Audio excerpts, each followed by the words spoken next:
Black Star Network is here. Hold no punches! I'm real revolutionary right now. Support this man, Black Media. He makes sure that our stories are told. Thank you for being the voice of Black America, Roland. Stay black. I love y'all. All momentum we have now, we have to keep this going. The video looks phenomenal. See, there's a difference between Black Star Network and Black-owned media and something like CNN. You can't be Black-owned media and be scared. It's time to be smart. Bring your eyeballs home. You dig?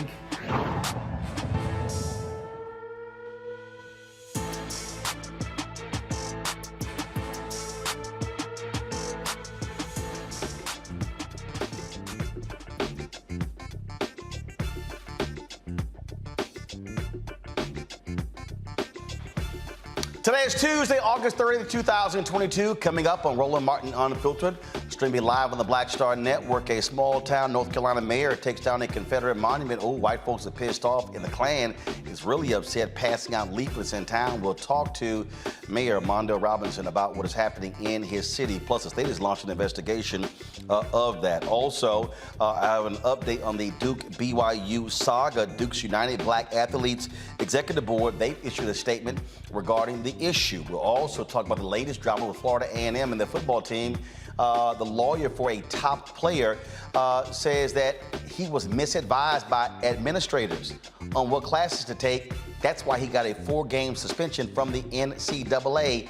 And band members of the Marching 100, they are pissed off, saying that they are being treated worse than the football team.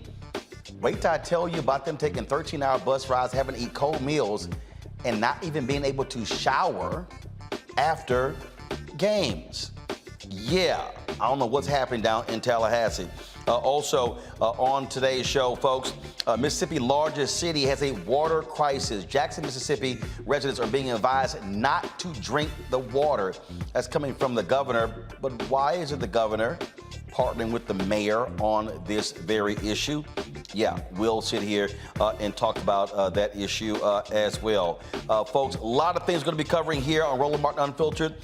Gas prices is one of the issues as well. We talked to the Energy Secretary, Jennifer Granholm, about gas prices and what the Biden administration is trying to do when it comes to having clean energy in the United States. Plus, California Representative Khanna will be joining us to discuss President Biden's student loan debt relief and explain how his Midwest apology tour can save the Democratic Party.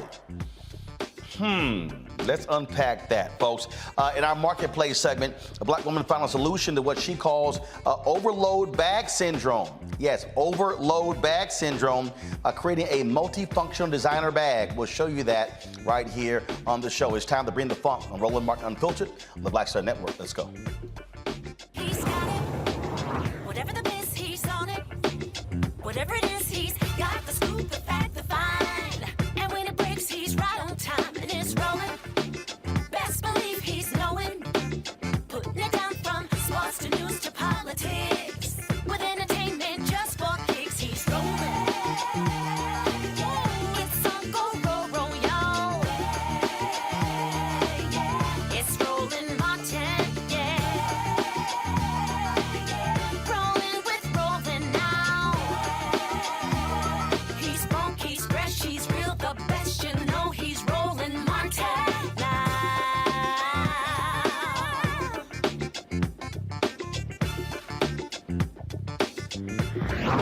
Martin.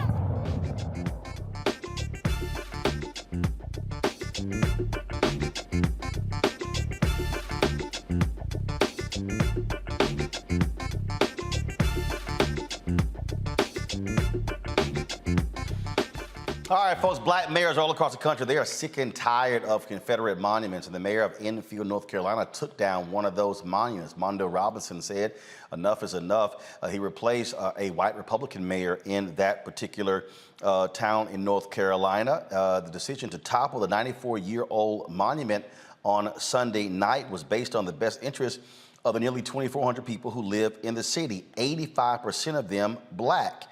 This is what happened.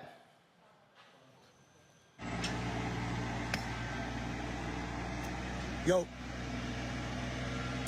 it's time for this monument to come down. People voted. I tried with a hammer. That wasn't enough. So now here come the tractors. Drive it down. Yes, sirs. Yes, sirs. Yes, sirs. Death to the Confederacy around here. Push that little one over too, bro. All of it. Not in my town, not on my watch. Not in my town, not on my watch. Not in my town, not on my watch. All right, folks, as a result of that, white racists were not happy. They began to post these notes all around town. Not happy at all. It says, white people of Enfield, you have let a nigger, their word, tyrant, stomp on your white heritage. What will you do? Don't let them get away with anything. Loyal White Knights, the 24/7 phone number as well. Listen to their podcast and their phone number for them to call in. Joining us now is the mayor of Enfield, North Carolina, Mondale Robinson. Glad to have you back on the show, Mondale. So folks have not been, the white folks, they have not been happy with you. Look, the same thing happened in Birmingham. Randall Woodfin took a monument down there. You had Stephen Reed in Montgomery, Alabama did the exact same thing. And so, I mean, look, you have these places, these majority black cities where they have been forced to keep these monuments up by Republican legislatures. Yeah, it's good to see you, Ro. I hope you had a good vacation, brother. Here's the problem for me. This monument has stood since 1928 in that park, and in my entire life, and I'm only 43 years old, that park was called the White Folk Park. It wasn't till recently till it got a name, Randolph Park. Everybody in Enfield know that park as the White Folk Park because black people first were not allowed there. When they were, that monument was at, a water fountain was added on that monument that said white folk only. Later in the years after it was placed there, they etched on the back some ode to other wars. But the main purpose of that Confederate monument, my man, was to remind black people that the Confederacy was still alive. And this is some of the sentiments we've received, not just that leaflet that you saw from the Klan, but some of the emails I've been receiving from white residents and also white people all over this country about the invisible empire and how black people need to understand that the Confederacy has never died and will never die. And I mean, you know, for me, it was a no-brainer. My dad suffers because he was the son of a sharecropper. My grandfather died not even being able to walk. My mother has memories of being sprayed with water hose. And I, you know, deal with PTSD that's definitely associated with the epigenetics. And that PTSD was every time I saw that Confederate monument on the front of that statue, I felt some type of way. This park is less than a block away from my house. And it had to go. So, you know, I'm not going to sit around and talk about it. I'm just going to do it. And whatever the legislature want to do, whatever the SBI want to do, we can deal with that when it's time to deal with that. Now, is there a state law in North Carolina that prohibits Confederate monuments from being taken down or removed without approval from them? So this is the tricky part. There is a statute that was passed 2015 and modified in 2017 in North Carolina that says the state cannot move, remove. You can't permanently move or remove statues that are odes to veterans or that are murals to veterans. But that's if the state own it. There are some exceptions if it's personally owned by a private group like the Daughters of Confederacy, or if it's property of a town or a city, the state does not want you moving those monuments.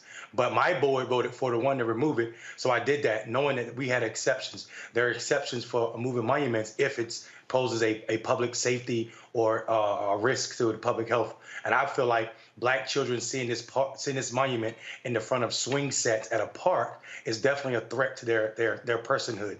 And I felt that's enough grounds to take it down the way I took it down.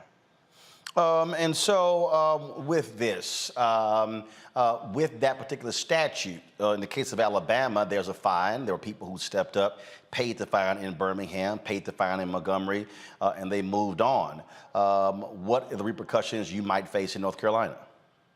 So here's the tricky part. The SBI is doing the investigation, but when they interviewed me, they told me they were doing the investigation on behalf of Halifax County, the county where Enfield is. The problem with that is there's no client. I mean, there's no plaintiff in this case because the SBI was talking to me about destruction of property, personal property. Well, my town owns that property. So I don't know what destruction they're talking about. Because Infield's not going to press charges against me. The call to the SBI was actually done by Infield's police chief because he felt like he didn't like the way I took it down. But he's not a voting member of our board. Our board had already decided that it was going to go. And I told the board to save the town money, I'll take it down myself. And I did just that. So whatever the repercussions is, if it's a fine, if it's a charge, we're going to carry on doing what we do, Roland. You know that. Totally understand. Mondo Robinson, we surely appreciate it. Thanks a lot. Indeed. All right, I'm going to bring in my panel right now. Dr. Mustafa Santiago Ali, former senior advisor for environmental justice at the EPA. Teresa Lundy, principal founder, TML Communications. Demario Solomon Simmons, civil rights attorney, founder, Justice for Greenwood, will be joining us a little later in the show. Look, here's the whole deal here, Teresa. You've got these Republicans who are defenders of the Confederacy. They do not like when black folks exert their power. They want to control these cities. Now, Republicans love talking about local control, except when black people are in charge. You're absolutely right. But even the basis of what the Confederacy stood for was about controlling slavery, controlling the rule of law of which black people were enlisted in. And so, as we think about what the Civil War looked like and, what they were fighting for, part of it was the moral sense of slavery. And so now it's modern day slavery in the midst of having these elected officials still trying to control African Americans, our funding.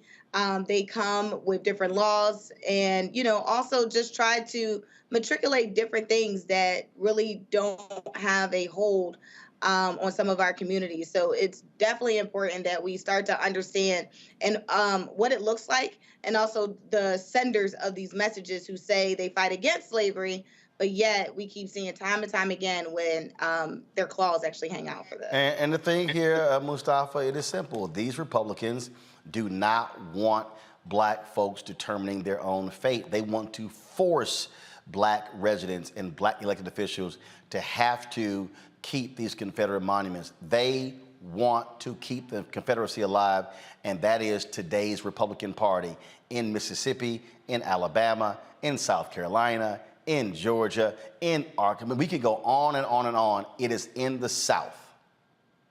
Yeah, my grandmother says you have power unless you give it away. So we're utilizing our power. We're utilizing our power to make sure that monuments of hate no longer have fertile ground in the 21st century. And we also understand that these monuments of hate also have traumatic impacts in and on our lives. And we are no longer going to carry that trauma by allowing these types of things to be placed and to be viewed inside of our communities.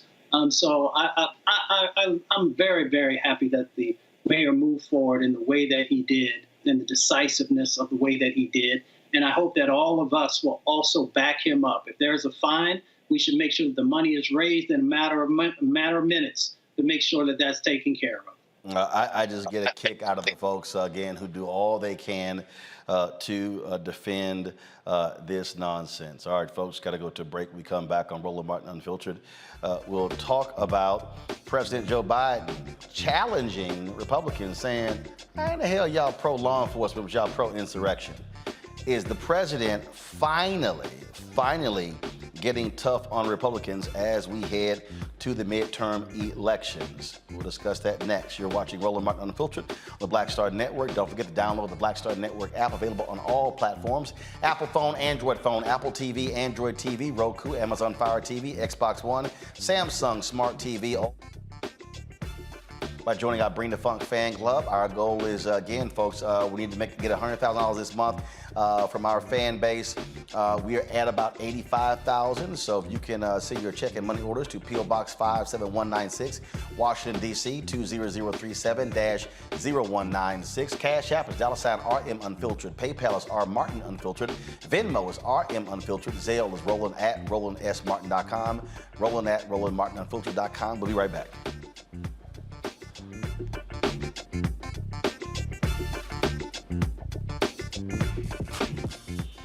When we invest in ourselves, our glow, our vision, our vibe, we all shine.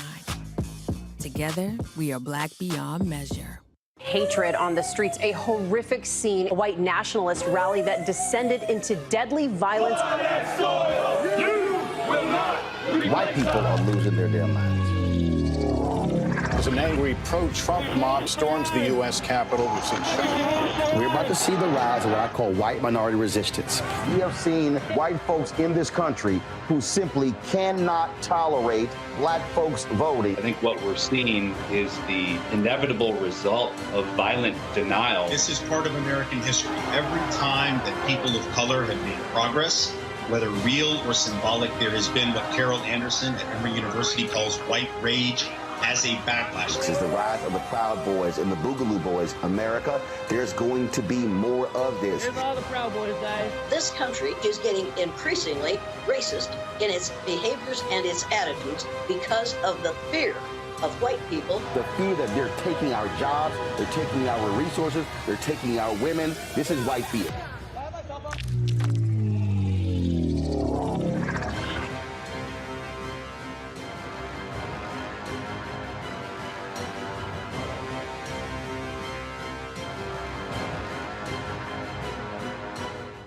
When we invest in ourselves, we all shine.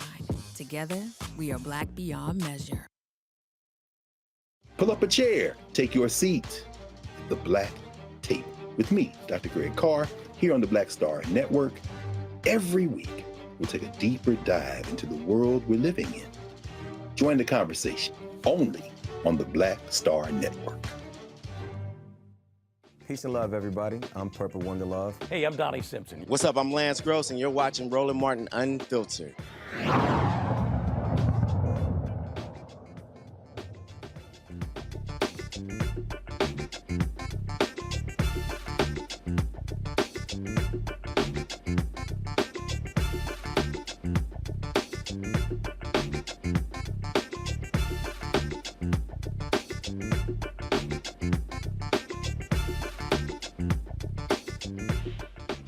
Folks, in the state capital of Mississippi, Jackson, thousands are without water. The governor is telling them, don't drink it, use bottled water. This has been a fundamental problem for quite some time in Jackson, Mississippi. The mayor, Chokwe Lumumba, declared a water system emergency. He says complications from the Pearl River flooding caused a massive pump failure at the water treatment plant.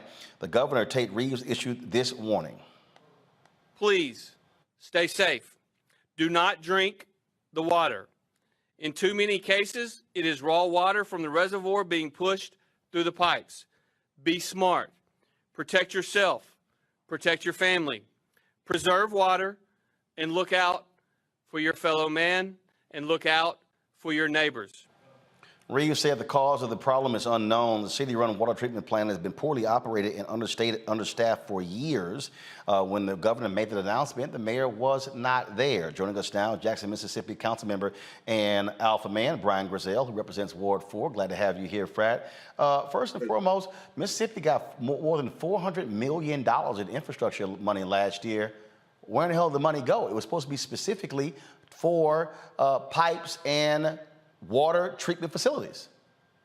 You know, I believe that that's a really good question because to date, the city of Jackson has not received the bulk of that money. We received one tranche, I think roughly about $4 to $4 million, and the state is opening a program September 1, which will allow them to allow us to apply for a match of those funds. The infrastructure statewide is very antiquated, and we need help. And so the issue in the city of Jackson is actually more than 30 years old. It's just come to a head. And the divestment in the city of Jackson has been extremely egregious. And so we need all the help that we can get. We're still trying to find that money, and we're trying to pinch pennies to do what we can to bring clean drinking water to the citizens of Jackson. The thing here is that the governor is trying to blame incompetence in Jackson, but it's also, this is the state capital. So the state also has a responsibility here, correct? Absolutely. In fact, when we issued our legislative asks this past legislative session, we didn't get a dime. And so again, we were left out basically to fend for ourselves and to move monies around necessary to try to make amends. Our water treatment system, again, it's It's one of the most unique ones in the country. We have a conventional system, and then there's another system that actually most people aren't even certified in working with. And so we're trying to do what we can to make sure that we can kind of mend fences here and work with the state and also the federal legislation. I know Senator Wicker has put some interest in. He's been committed to helping us, and we're trying to secure the funds necessary. At the end of the day, we're going to need a new plant. But right now, we just want to get clean drinking water to our citizens. You got schools that are virtual as a result of this. Folks are having to bottle water. What is the city and the state doing? Are they bringing in bottled water? Or residents having to force to spend their own money? And has the city suspended folks paying their water bills? So as there's kind of been a mixture. For the longest time, the city has taken donations and also purchased water for citizens. Yesterday, the state came in with aid to bring in bottled water. The Corps of Engineers have also come in with non-potable water to actually help mitigate some of the stresses of having drinking water. But for the longest time, the city has been doing that. Now, in terms of paying the water bills, so part of our issue was that the city stopped cutoff years ago, which is why we have a deficit in our enterprise fund. Well, no, hold on. When you say stop cutoff, meaning if people who owed their water bills, the city would not cut their water off. Correct. So that was another issue. And how first, it's so like in perpetuity. So somebody could literally not pay their water bill for 6 months and the city still wouldn't turn the water off? Actually, I know someone who we've been trying to work with who hasn't paid their bill in 7 years. Whoa, 7 years? Yes. And so as a result, we have a $27 million deficit. But we are working through that. We are starting to recover our enterprise. We have new meters in place. And of course, Roland, that is a totally separate issue that we can definitely discuss because it helped to get us to the point here. Well, I mean, I'm just trying to understand, though. I mean, $27 million deficit is significant. I mean, I get if you're a month or two behind, but damn, 7 years? Yeah, it's a decision that I wouldn't agree with. This is my first year in office. Well, I'm wrapping up my first year in office, but it's a business decision that I wouldn't necessarily agree with. But let's keep in mind too that the issue at hand is $1 billion problem. So that $27 million wouldn't even be a drop in the hat with this $1 billion issue. Okay, now when you say it's $1 billion problem, what does that mean? That in order to completely overhaul the water treatment facility in Jackson, Mississippi, you're saying the cost would be around $1 billion? At least $1 billion, and that's for a plant. But to actually overhaul completely, it may be even closer to $2 billion. For one plant? We have 2 plants in the city. Okay. Got it. And obviously, you're dealing with one of the poorest states in the country. Yeah. Absolutely. And Jackson, the people here, we're very resilient.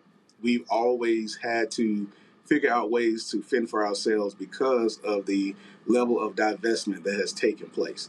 We are the capital city of Mississippi, and we've always had to fight to remind people that this is the capital city of Mississippi. We have 8 major universities here. We have the state's #1 level 1 trauma center here. The teaching hospitals are here. Everyone comes here for health care, and they come here to learn. And we have one of the largest school districts in the state of Mississippi right here in the city of Jackson.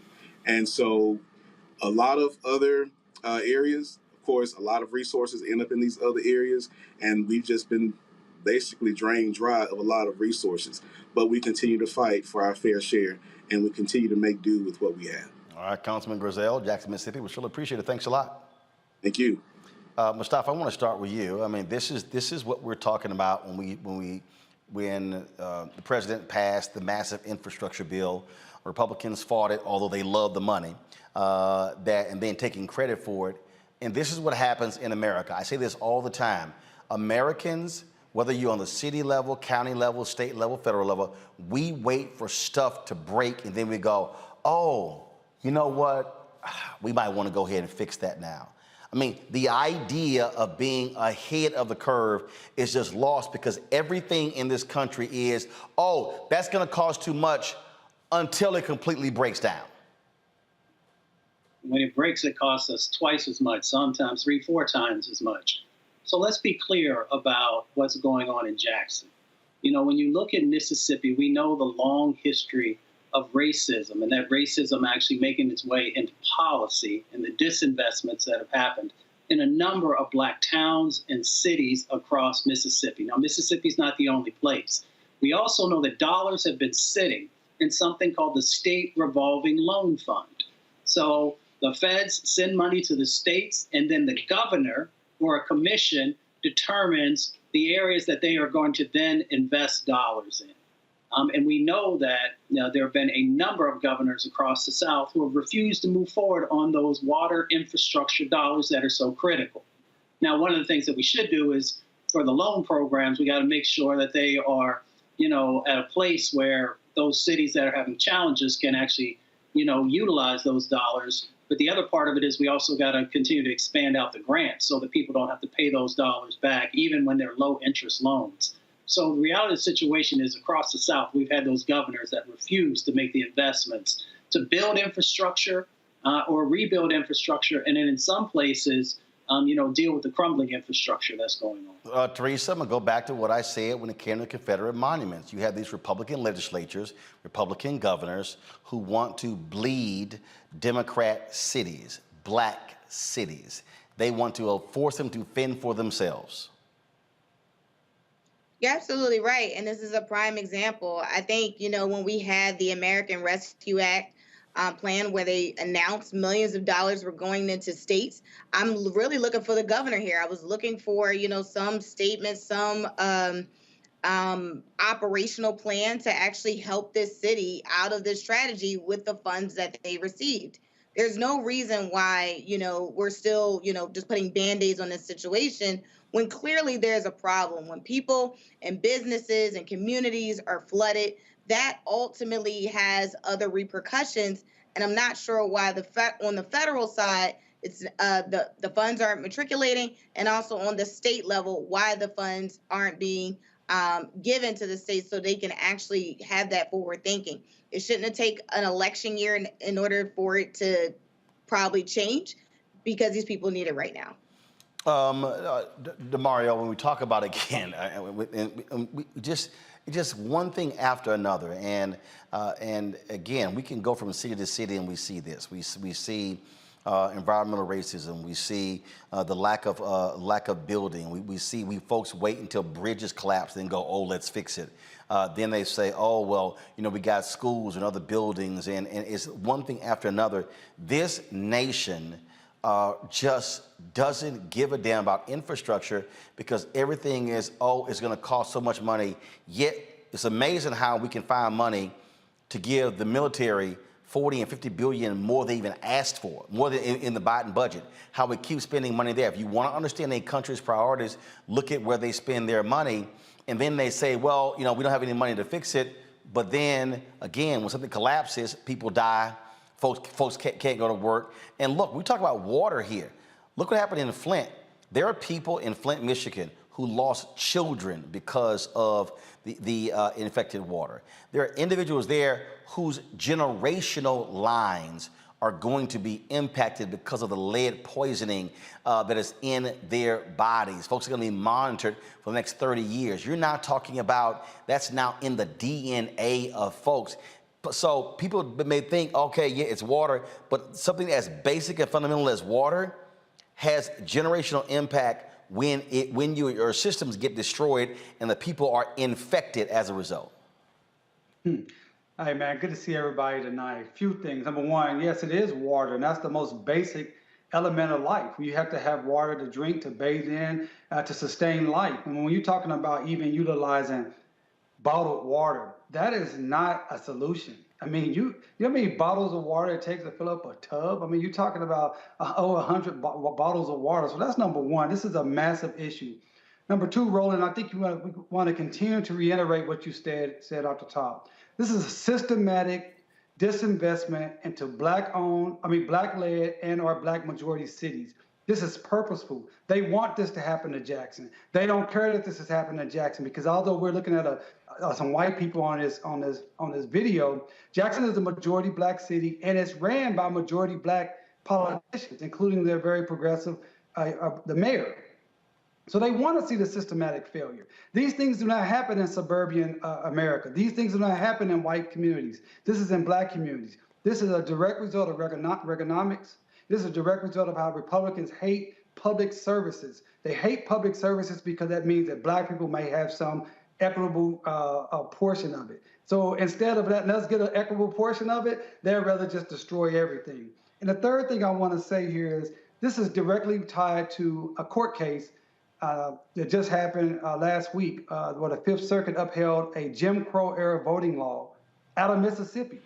Because Mississippi, the thing they care about most is not football, is not water treatment plants. It is about oppressing white black people and making sure black people have the worst lives possible. So this is the outgrowth of those three things.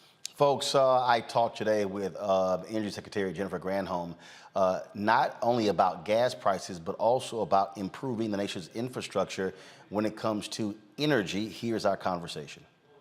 Today, then, a few months ago with the drop in gas prices, I filled up my Navigator last night, and it was, I think it was $3.86, which is a lot better than when it was $5. Right.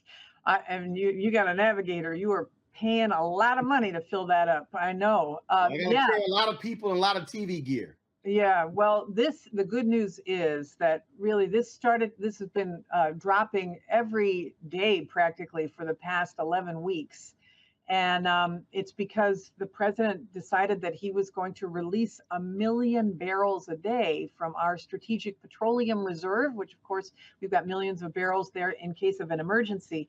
And in this case, the emergency was not just that prices were going up. Of course, that is an emergency for many people, but it was due to the fact that Putin invaded Ukraine, and that because Russia is a huge exporter of oil, and gasoline comes from oil, and oil is traded on a global market, and all those millions of barrels that were pulled off that because of that invasion, the president said, we've got to fill up that hole that was left by not having those Russian barrels of oil. So he releases 1 million barrels a day, still happening, from the Strategic Petroleum Reserve, and called upon our oil and gas companies to also increase production as well as international ones. So we're starting to see it balance out now.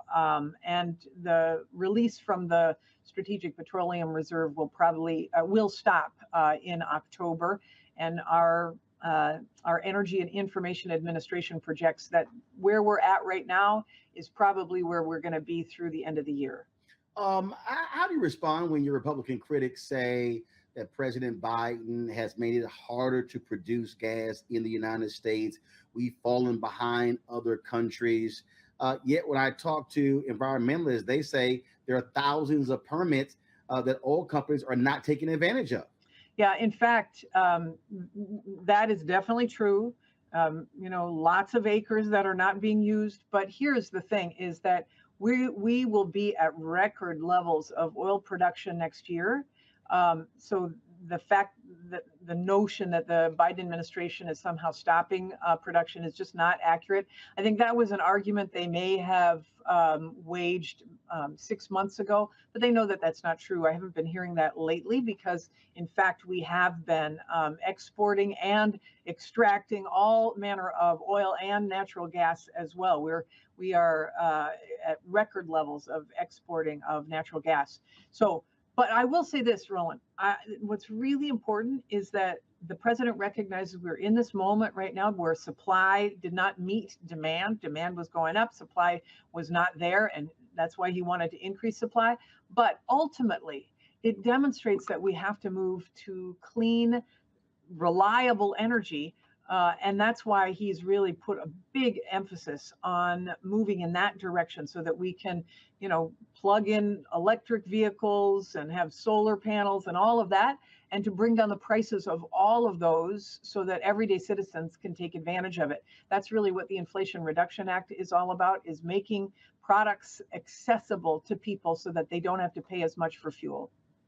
I'm glad you mentioned that we talked about renewable energy. I was looking at this tweet from conservative radio host Eric Erickson. He was complaining about how he had to drive back and forth long distances and said, we're not ready for electrical vehicles. And I responded to him. I said, well, Republicans would get the hell out of the way. We wouldn't have the problem.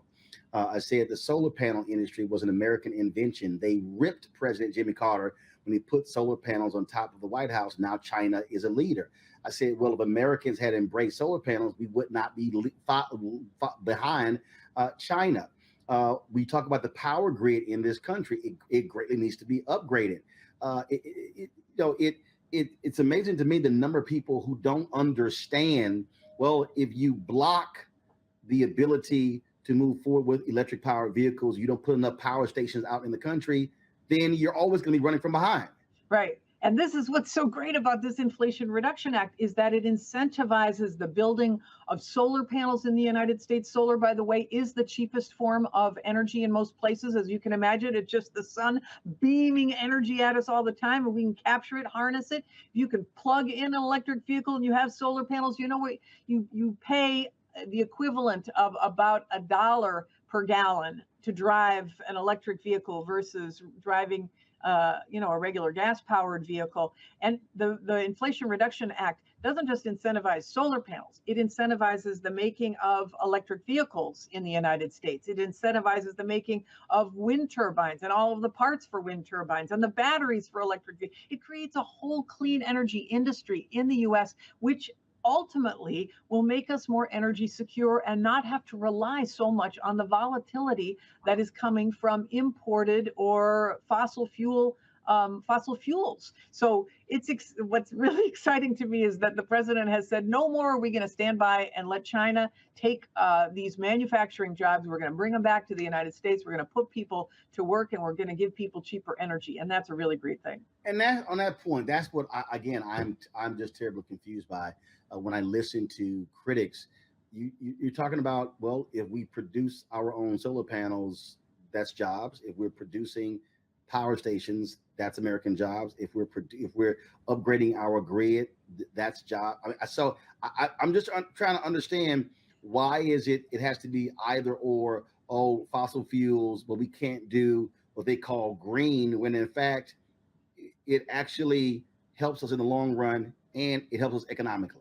Absolutely. It totally helps us economically. In fact, this market for these clean energy products is going to be $23 trillion globally by 2030. And so we can allow other countries to have it as their strategic plan to go get their corner of that market. Or we can say, no, we're going to make the stuff that makes us energy independent. We'll stamp it made in America. We can use it here. We can export it as an opportunity for businesses across the country. It's so great. And part of the Inflation Reduction Act too, Roland, is that it incentivizes the location of these manufacturing facilities in communities that may need economic opportunity. And that's really exciting as well. So we're the incentivizing of installing solar panels is 30% tax credit if somebody wants to get some solar panels on the roof. If they live in a disadvantaged community, it's 40% off. If they live in subsidized housing, it's 50% off.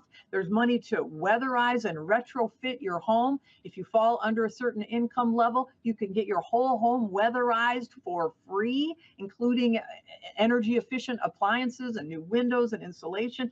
And if you are above that income threshold, and in the United States on average, it's about $55,000 income for a family of four. But if you are above that income threshold, then there's still incentives for you to be able to get rebates on electric heat pumps, for example, energy efficient appliances. So there's so much in this to love that brings down the price for everyday citizens, but also incentivize the manufacture of it in the United States. Gotta love it. Indeed. Well, look, we certainly appreciate it. And what I hope is that message is really gets out to the Black community, especially through Black-owned media. And so, we've been one of the folks on the forefronts of pushing to ensure that Black-owned media gets those federal government advertising dollars, because our community needs to hear that consistently, because we absolutely need it when you look at environmental racism and how we are impacted by the high cost of energy. Absolutely, absolutely, and there's there's money in there for environmental justice communities too, specifically targeted. There's just so much that's really great to create justice, and I'm super glad that you're having me on so that I could talk about it too. Well, I appreciate it. Look forward to having you back. Thanks so much. All right, see ya. Be well. Mustafa, I want to start with you. Look, this is not a sexy topic for some people, but people have to understand, just like I was talking about with water, electricity is a fundamental need in this country. This is a Reuters story from May 12, 2022. Creaky U.S. power grid threatens progress on renewables, EVs. What this article lays out is that we have a fundamental problem in this country. It's going to take $2 trillion to upgrade it. Here's what is interesting here. Look at this paragraph. The decrepit power infrastructure of the world's largest economy is among the biggest obstacles to expand clean energy and combating climate change on the ambitious schedule laid out by U.S. President Joe Biden. This nation loves to talk about how advanced we are, how far ahead we are, how we are the greatest country that God has ever created and all of that. Yet folk in this country won't even do what's right to get the damn electrical grid. And people don't even understand that. We have these 7 regional grids. We lose most of the power being transmitted because the grid sucks. Yeah, exactly. Well, we saw what happened in Texas, right? And we saw when the infrastructure has been put in place and bad sets of actions. Well, first of all, in Texas, they chose not to be a part of the U.S. grid. They chose to have their own, and that was a dumbass decision by Governor Greg Abbott, which is one of the reasons why he should be thrown out of office. Yeah, exactly. And that's what I was going to highlight. But, you know, we've got an opportunity now through the Inflation Reduction Act, through the bipartisan infrastructure bill, and a couple of other pieces of legislation that's out there that we can begin to rebuild this grid, which is going to be so critical. It's critical for our communities also because when we have these crazy spikes, as Secretary Granholm talked about, you know, we pay 3 to 4 times more for our energy cost in many instances than white brothers and sisters do. So that, you know, exacerbates the black-white wealth gap that exists inside of our country. So as we begin to make sure that these elements are in place, we can also begin to address some of the impacts that are causing poverty in our communities and a number of other dynamics. The other part of it is, and that's why I love coming on our show every Tuesday when we talk about Black entrepreneurship. I continue to travel around the country and get people to understand that when we are talking about $1 trillion industry, there are huge sets of opportunities for us to start our own businesses. There's nothing wrong with being an employee, but it's time for us to really understand how wealth is built. And if we've got $1 trillion sets of opportunities in front of us, then we need to make sure that we're getting a piece of that pie, if you will. You know, it's interesting, Teresa, when you listen to folks talk about, oh, what China's doing. Perfect example, China has built some 24,000 miles of high-speed rail. And folks go, you know, we got to compete with China. Well, first of all, they're a communist country. So ain't no such thing as rules. Go back to the Reuters article. Read this here. Actually, it is true. Read this here. No. Listen, Omega, listen. It says right here. The federal government, however, lacks the authority to push through the massive grid expansion and modernization needed to withstand wilder weather and accommodate EVs and renewable power. Under the current regulatory regime, the needed infrastructure investments are instead controlled by a Byzantine web of local, state, and regional regulators who have strong political incentives to hold down spending, according to Reuters interviews with grid operators, federal and state regulators, and executives from utilities and construction firms. So when I listen to folk talk about how China is so far ahead, China doesn't have to worry about local, state, and federal regulation. They just decide, we're building it. They don't worry about it. Look, they got the ultimate eminent domain. But what we're still dealing with here, this is a perfect example where you have this push for electric vehicles, which is going to cause a demand for more power, but you got a grid that sucks. We have power outages that have greatly increased over the past decade, and you do not have the political will to do it. Now, you saw how Republicans attacked the Green New Deal, and they call this socialism and everything else in the world. They would prefer to stick with the oil and gas industry, fossil fuels, change nothing, and we don't want to spend any money right now, and let's wait till this whole thing blows up and then go, maybe we should fix the problem. Yeah, and part of it is because we have a lot of seasoned politicians who are not willing to change and look beyond the current state of the situation that they're representing.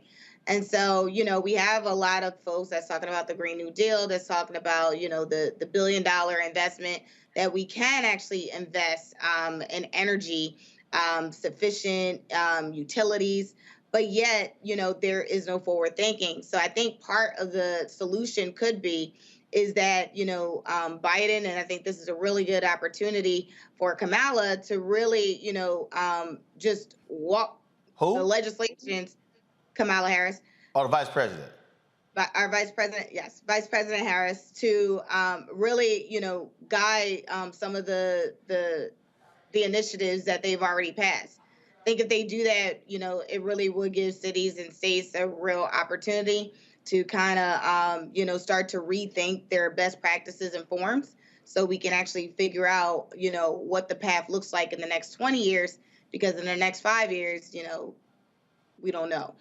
I mean, look, one of the things that you have, happening right now, look, California is going to outlaw gas vehicles. Again, though, that's great, but you have to keep up with electric vehicle power stations. The Wall Street Journal had an article about a month or so ago, Mario, that was actually frightening, where a journalist and a friend of hers, they took a cross-country trip from New Orleans to Illinois, and they detailed the biggest problem they had. Some stations, it charged faster than others. The cost, they couldn't find stations. They said there was not a single electrical vehicle power station in the city of New Orleans. Not one. And so if we're talking about moving to this, you're going to have to, making the cars is one thing, but having the system in place to be able to handle that. If you're driving from, one state to the other, you got to be able to do it. And one of the things this article details, the long waits they had to go through just to recharge. That ain't gonna do it for a lot of people. Well, I think we have to just be real honest about what this country is about. As my good friend Rezema talks about, the organizing principle of America is the plantation. And the plantation was to maximize profits. And that's what this is about. This is about maximizing the profits of the oil and gas industry. So of course, they're going to continue to fight anything to look forward, anything for electrical vehicles until they have the opportunity to most likely profit off of it. And that is our fundamental issue here. And we have to be clear and concise with our discussions to our people and others who want to move this country forward in a different direction. Even the secretary that was talking, when she was talking about we have the most people drilling for oil and gas at this time, that's not a good thing. We don't need to be having that. When she talked about the president, bringing down oil and gas prices, well, let's be honest with people. The president does not set oil and gas prices. Oil is an international commodity. So I just, we have a lot of kind of I don't want to say disinformation, but not full explaining of what's going on here. In a capitalistic society, which America is, profit is the motivating factor. Until that changes, we will never have the type of changes that we need that's best for people, everyday people, and for generations of people. And that is the issue we must be very clear on. Well, Mustafa, then if that's the case, not a damn thing's going to get done. You are very much involved in the environmental arena. What has to happen in the next 1 year, 2 years, 5 years? We got to get focused on the midterms that are coming up. We got to make sure that we are electing candidates who are pro-climate, who are also pro-environmental justice, and are willing to stand the line. The reason for that is that, the fossil fuel industry gets about a $20 billion a year subsidy.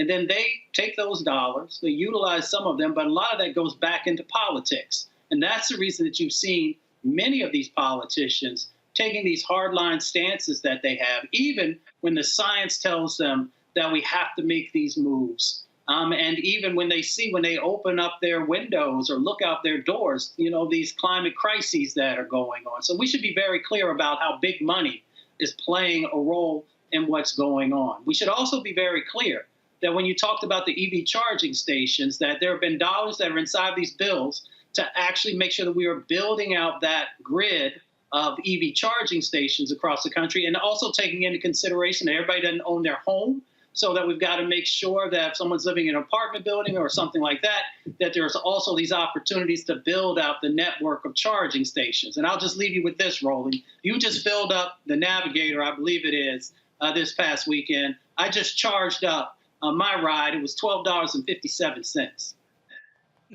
Wow. How many miles you get to your ride? Probably about 275. So it cost me, I think, 110 for 513 miles. But again, if moving to that, it's going to require, well, what happens when you run out? You got to be able, that's what I'm saying. And you've got to have political leaders understand, if you're moving to a new system, you got to put the infrastructure in place. And the thing that cracks me up, Teresa, with these people, they act as if we didn't like, to Mustafa's point, the subsidies they get every single year. I mean, I love it how folk go, let companies, let the free marketplace do it. That shit ain't free. We pay for a lot of the free marketplace in this country. We did. And so part of that, free sponsorship, what taxpayers are paying for, is we have to also understand where those dollars and cents are going, and the effect that it has and how long it lasts. So there are many questions that, allow us to make these decisions. I know myself, I thought about, do I stay with gas or do I go to electric? Well, I'm okay with gas right now, but I need to see a little bit more incentive for me to change over. And part of that is the grid, so part of it is other incentives that I think that will be trickling down on the federal level side. But it just needs to also be communicated better in the state on what they plan on doing and how many stations they plan on having. So I think if we're looking at a shorter scope, is better communication for how this rollout is going to be. And then some of those dollars that's within some of those legislative bills, how are they going to particularly affect the state that we reside?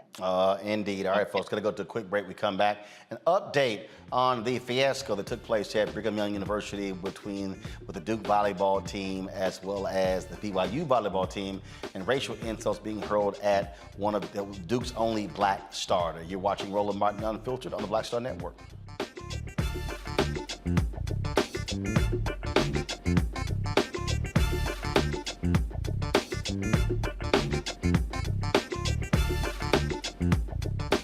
When we invest in ourselves, we're investing in what's next for all of us. Growing, creating, making moves that move us all forward. Together, we are Black beyond measure. On a next A Balanced Life with me, Dr. Jackie, our kids are going back to school. After 2 years of disruption, thanks to COVID, are we ready? How to help them to prepare, and what are the warning signs that our children are showing us? Social, emotional, physical. All of these stressors and anxieties will be impacting our children. They'll be facing new challenges, anxieties, and emotions, and the adults in their lives need to figure out how to pull themselves together so that our kids will be able to do the same. Adults need to be paying closer attention now more so than ever. This generation who feels like they're unguided, we need to provide that guidance. That's next on A Balanced Life with me, Dr. Jackie, here at Black Star Network. When we invest in ourselves, our glow, our vision, our vibe, we all shine. Together, we are Black beyond measure. We're all impacted by the culture, whether we know it or not. From politics to music and entertainment, it's a huge part of our lives, and we're going to talk about it every day right here on The Culture with me, Faraji Muhammad, only on the Black Star Network.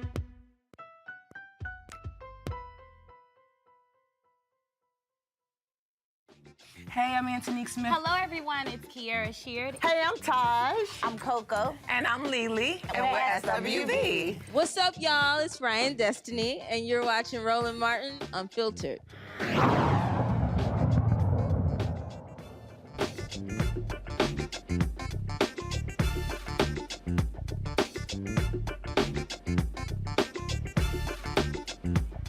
All right, folks, we shared with you the story of Rachel Richardson, the lone black starter on the Duke University volleyball team, who was on the receiving end of racial slurs when Duke and BYU played in Provo, Utah on Friday. The BYU athletic director issued a statement, spoke to the crowd, also apologized to her as well as to Duke.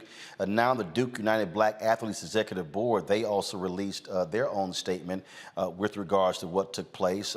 This is what they had to say. Duke United Black Athletes is aware of the heinous incident that took place on Friday, August 26th at the Duke versus BYU women's volleyball game. For those unaware, black student athletes were repeatedly called racial slurs throughout the match. As an organization, we acknowledge the role that both Duke and BYU played in allowing this to take place. While we understand universities cannot control fans, we are disappointed in the lack of immediate action from both institutions. After learning about the incident, reflecting and discussing, we feel that it is of utmost importance to express our support and solidarity with this student athlete. It is disheartening, to say the least, that black student athletes continue to experience these traumatic events. UBA's next step is to assist athletic departments with putting policies in place that offer better guidance and solutions for how to prevent situations like this from happening and or escalating, starting with Duke. Unfortunately, policies are not and will never be enough. UBA encourages doing the work and staying educated to actively be an anti-racist and aid in creating comfortable spaces and environments for everyone in and out of athletics, signed by the Duke United Black Athletes Executive Board. Mario, I find it interesting. Is it me? Are civil rights groups kind of quiet? Yeah. Or is that just me? I haven't really seen a lot of civil rights groups. I've seen civil rights leaders participate in this. You know, the thing about this, I want to just say to people, if you find yourself in this position where you have been attacked with violence, remember, when the N-word is projected towards a black person, that is violence. And in that situation, that young lady was unprotected by her school, by her teammates, and by the opposing party.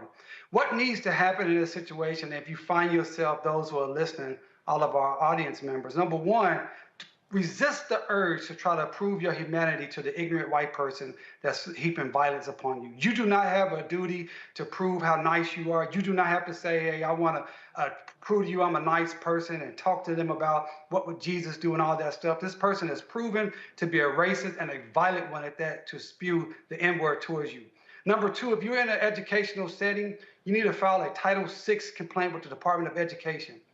Number three, you should file a police report, because at minimum, it's intentional infliction of emotional distress, but it's also an assault. Assault is when someone puts you in imminent apprehension of fear of bodily harm. If somebody, a white person in public, is calling you the N-word, you are in bodily danger, and you should report that as a crime that it is. And then fourthly, you should seek an attorney in your area to sue this individual or that institution. This is outrageous. We cannot stand for it in any situation. Duke, BYU, and all of those who participated need to have dire consequences. I mean, I just don't quite understand, Teresa. I'm looking, go to my iPad. I'm looking at the NAACP Twitter feed.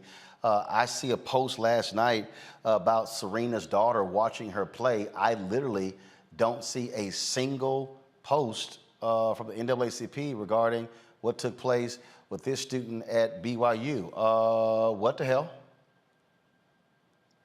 You know, I've been really disappointed as a member of the NAACP. The silence that has happened, you know, I think we've seen a lot from some of our civic organizations during George Floyd, maybe a year after that. And after that, it's just been silence.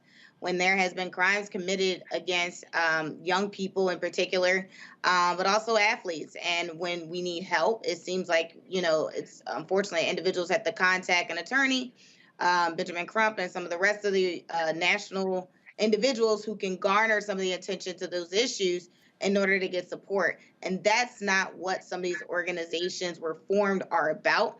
And so we really need to, hold them accountable to make sure they're getting back to basics, to make sure they're looking into these issues and their situations, that they're putting out statements of support. No longer, I think we can, just kind of be silent, especially in the climate that we're in and the bills that are being passed. So I'm hoping that our civic organizations, especially since we have Congressional Black Caucus and a few other things that's coming up this year, that we take a real strong heed to some of the actions that we're doing and actually change them. I'm sitting here and I'm still looking at the reaction that took place. Rachel Richardson, she appeared on Good Morning America as well as on ESPN as well. And the bottom line is a strong young lady, but folks need to protect folks like her. Look, look what happened when it was I forgot the athletic team that was pulled over.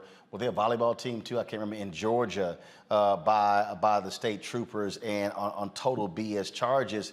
And so we see what happens even when our students, athletes, Mustafa, are just doing the right thing. They still are being subjected to racism in 2022. Man, I know this all too well. So first of all, the apology from BYU seemed very, very empty to me. It seemed very hollow. It was like something that they had to do. And I'd be curious about what their follow-up actions are. But I remember when I was an athlete in college, we had just got done participating in the Dogwood Relays in Tennessee. Everybody was excited about how, we had done. We were getting on our bus. And then, of course, there were people across the street who yelled out the N-word. And, of course, a bunch of us took off running after them. And then our coach grabbed us and pulled us back. And then there was this silence that was on the bus for the long, long bus ride. When we got back, coach didn't say anything about it. The athletic director didn't say anything about it. And we just had to carry that trauma. So in 2021 and 2022 and 2023, student athletes should not have to carry this trauma. Folks should be rallying around them. Folks should also be calling for accountability. And also, I wish that when I was a student athlete that I knew somebody like DeMario or Ben or a number of these other folks who could have given us counsel about the things that we could do. So it's time for us to no longer just accept these types of behaviors and actions from folks, because it just continues to grow when we don't address it both civilly and criminally. Indeed. All right, folks. Going to a break. We come back. We'll talk with California Congressman Khanna, talking about his apology tour in the Midwest. I got to ask him, why Democrats apologizing? You're watching Roland Martin Unfiltered on the Black Star Network. Don't forget to download the Black Star Network app. First of all, before we do that, YouTube and Facebook. What the hell y'all waiting on? Hit the like button. Don't make any sense. More than 2,000 of y'all sitting here live on various platforms, and we got 545 likes. Seriously, hit the button. It ain't that hard. When we come back, we should be at 1,000. All right, download the Black Star Network app, Apple phone, Android phone, Apple TV, Android TV, Roku, Amazon Fire TV, Xbox One, Samsung Smart TV. Also, join our Bring the Funk fan club. Your dollars make it possible for us to do what we do. Send a check or money order to P.O. Box 57196, Washington, D.C., 20037-0196. Cash App is $RM Unfiltered. PayPal is R Martin Unfiltered. Venmo is RM Unfiltered. Zelle, Roland at RolandSMartin.com, Roland at RolandMartinUnfiltered.com.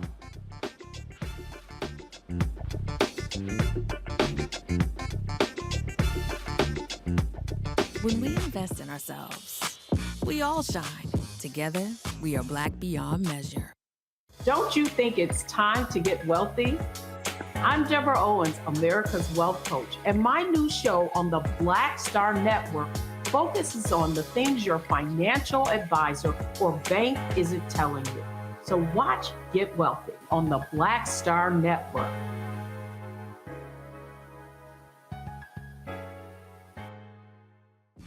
When we invest in ourselves, we're investing in what's next for all of us. Growing, creating, making moves that move us all forward. Together, we are Black beyond measure. When you talk about blackness and what happens in Black culture, we're about covering these things that matter to us, speaking to our issues and concerns. This is a genuine people-powered movement. There's a lot of stuff that we're not getting. You get it, and you spread the word. We wish to plead our own cause. Too long have others spoken for us. We cannot tell our own story if we can't pay for it. This is about covering us. Invest in black-owned media. Your dollars matter. We don't have to keep asking them to cover our stuff. So please support us in what we do, folks. We want to hit 2,000 people, $50 this month, raise $100,000. We're behind 100,000, so we want to hit that. Y'all money makes this possible. Checks and money orders go to P.O. Box 57196, Washington, D.C. 20037-0196. The Cash App is $RM Unfiltered. PayPal is R Martin Unfiltered. Venmo is RM Unfiltered. Zelle is Roland at RolandSMartin.com. This is Judge Mathis. What's going on, everybody? It's your boy, Mac Wild. Hey, what's up, y'all? It's your boy, Jacob Lattimore, and you're now watching Roland Martin right now.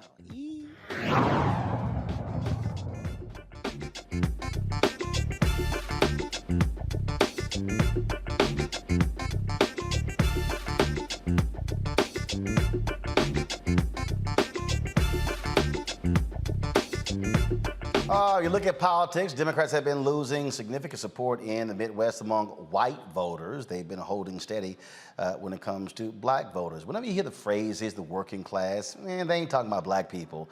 They're typically talking about white workers. When you look at what's happening in Ohio, look at what's happening in Wisconsin, Michigan, Pennsylvania, those places, Democrats, since Ronald Reagan, have been losing those white, blue-collar voters. But the question is, why? Well, Congressman Ro Khanna, California, is also the author of a new book. Let me give you the book here, folks. His book is called Dignity in a Digital Age, Making Tech Work for All of Us. He's been on an apology tour, hoping to save the Democratic Party. So, Congressman, I'm glad to have you back on the show. What's the point of the apology? What's the apology tour? I wouldn't have called it an apology tour. I called it a new economic patriotism tour. I don't think we have to apologize. I think Ronald Reagan has to apologize for offshoring a lot of our production and a lot of jobs. And by the way, that didn't just hurt the white working class. As you know, that hurt black communities. A lot of the worst consequences were the Black South, were places like Chicago, places like Milwaukee, Wisconsin. And this president is bringing back manufacturing jobs. He's delivering on what Donald Trump promised. And I was out there talking about how we're now making semiconductors in America, how we're going to start to make solar panels in America, and how the party can rebring these manufacturing jobs to places where they left. This is one of the things that, this recurring theme, we saw this at the 2016 election. Michael Moore was on MSNBC constantly talking about how we need to listen to these people who live in these towns. And I'll be honest with you, Congressman, I don't want to listen to them. You got folks who are living in towns that are 90, 95% white, that are small towns. They're still trying to hold on to 1950, 1960 America. They don't necessarily believe in diversity. They whine and complain about what's happening on the coast, yet the reality is what's happening in urban centers is paying for the folks who live in those areas. And so I dare say, if you have these rural areas, these areas in the Midwest that are lily white like they used to, they're the problem because they frankly haven't kept up with the changing America.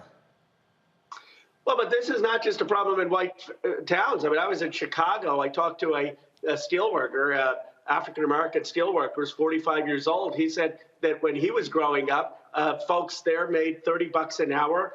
Now many of his friends are working at warehouses because all the steel has left. And Bill Spriggs, who's an economist for AFL-CIO, has a great report how the loss of manufacturing jobs actually had the worst effect on the black community. And that's because the transition was the hardest given the racism for African Americans. So I actually think an agenda to rebuild America, to build new generation manufacturing, can appeal to both black voters and white working class voters. It doesn't have to be one or the other.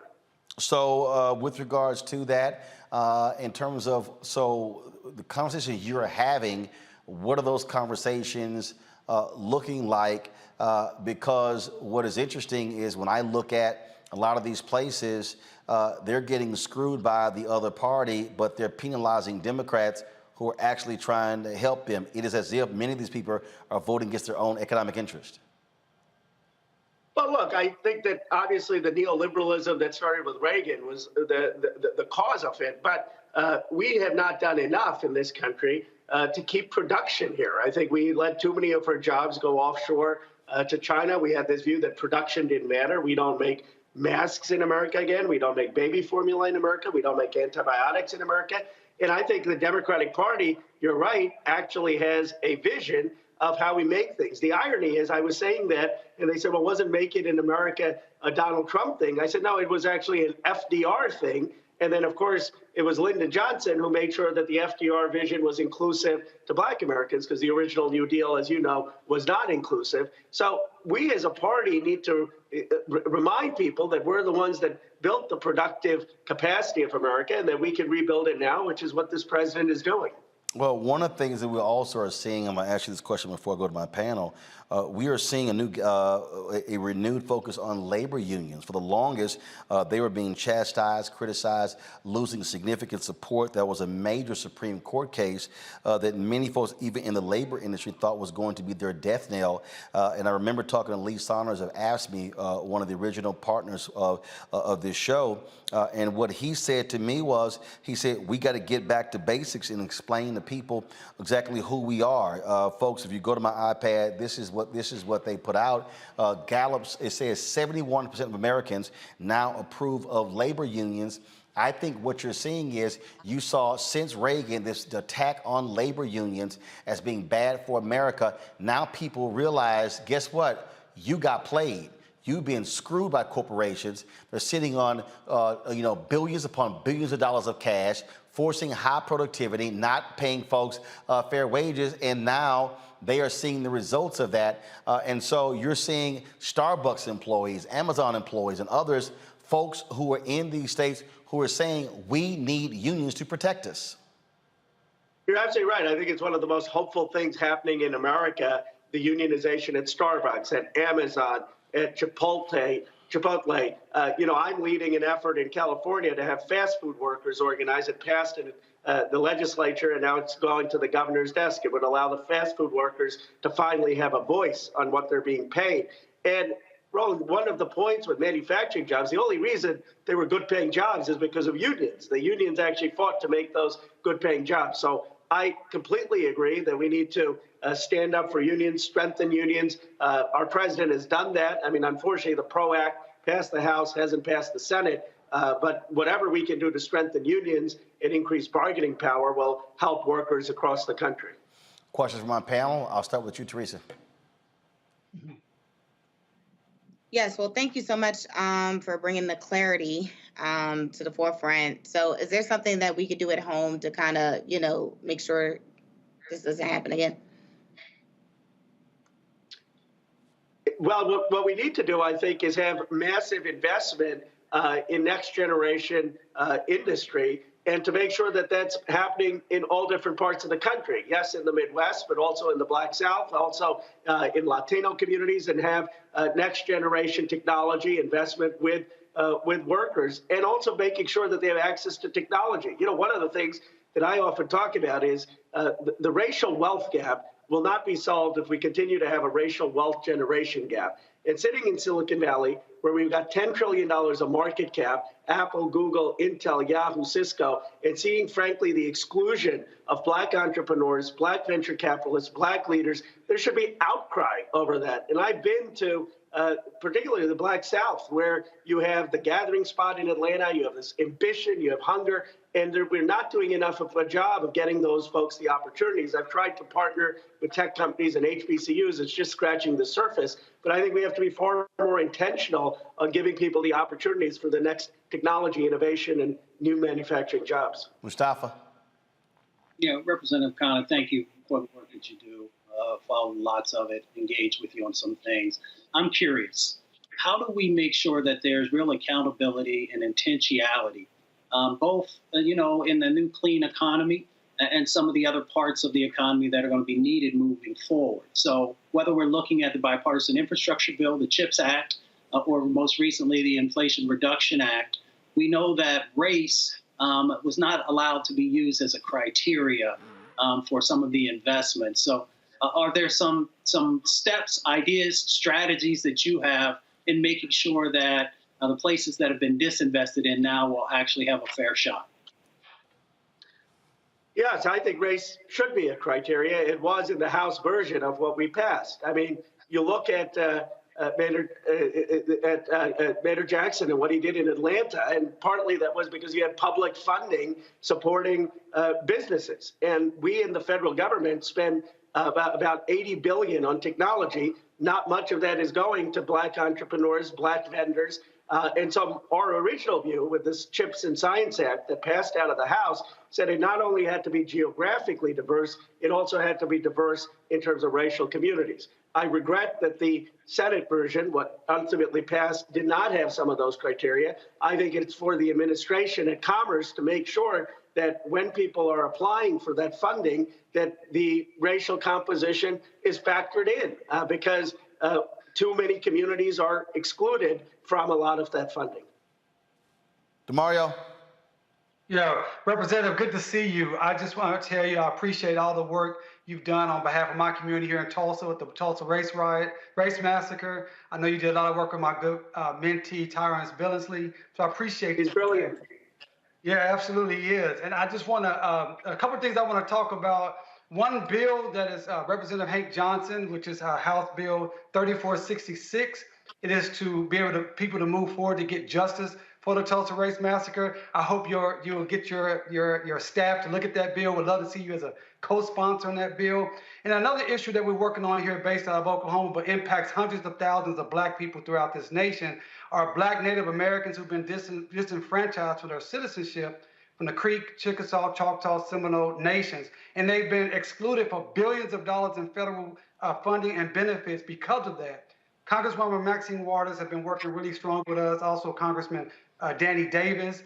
That's another issue I would love to talk to you about more in depth with your committee, your staff, and hopefully you can help us on that. So as you continue to go across this nation and talk about equity and justice, Black Creeks, Black Cherokees, Black Seminoles, Black Choctaws and Chickasaws, and the Black people of Tulsa are still waiting for justice.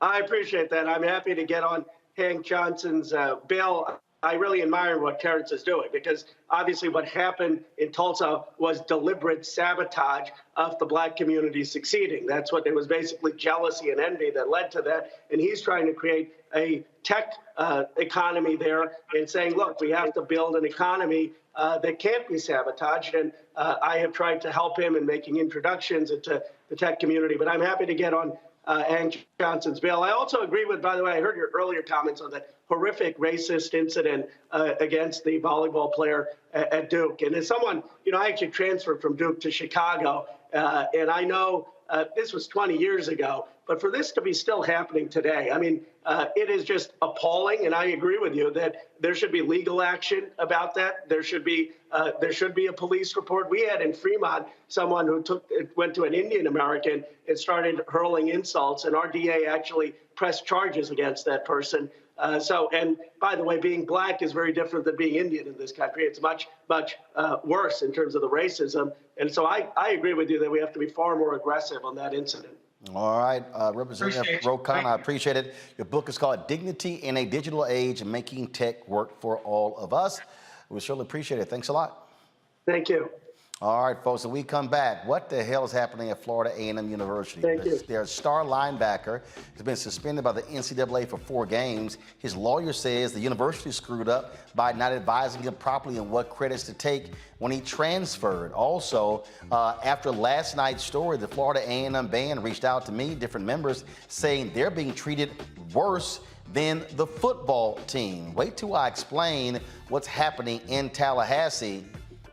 And the university still not giving a credible enough answer to these issues. I'll break that down next in our HBCU Connect segment right here on Roland Martin Unfiltered on the Black Star Network.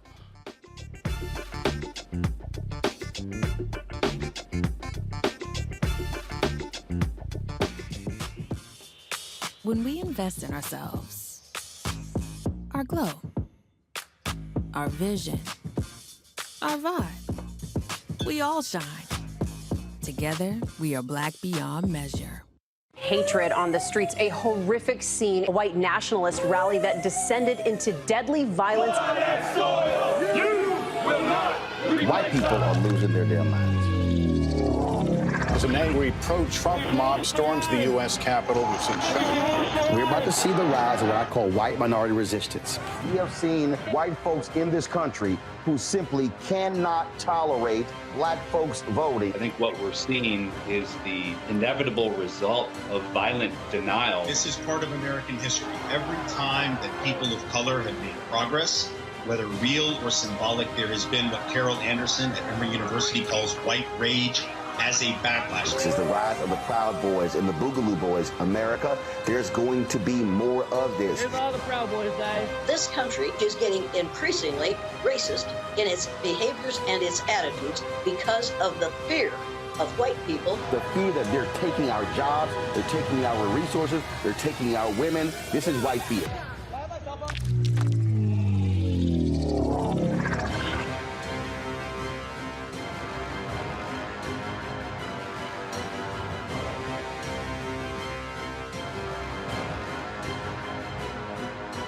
When we invest in ourselves, we all shine. Together, we are Black beyond measure. Next on A Balanced Life with me, Dr. Jackie, the great resignation is upon us. Yes, it's real. People, young and old, are evaluating their lives and making some determinations whether to stay or to go. But before you take the leap, you need to examine your motives and make a plan. It's not so much about doing this thing or starting this business or, leaving where you are to do something different. It's about getting in touch with you. How to make change while also keeping balance. Here on the next A Balanced Life with me, Dr. Jackie, on Black Star Network. Hi, my name is LaToya Luckett. Yo, it's your man Deion Cole from Blackish, and you're watching Roland Martin, Unfiltered. Stay woke.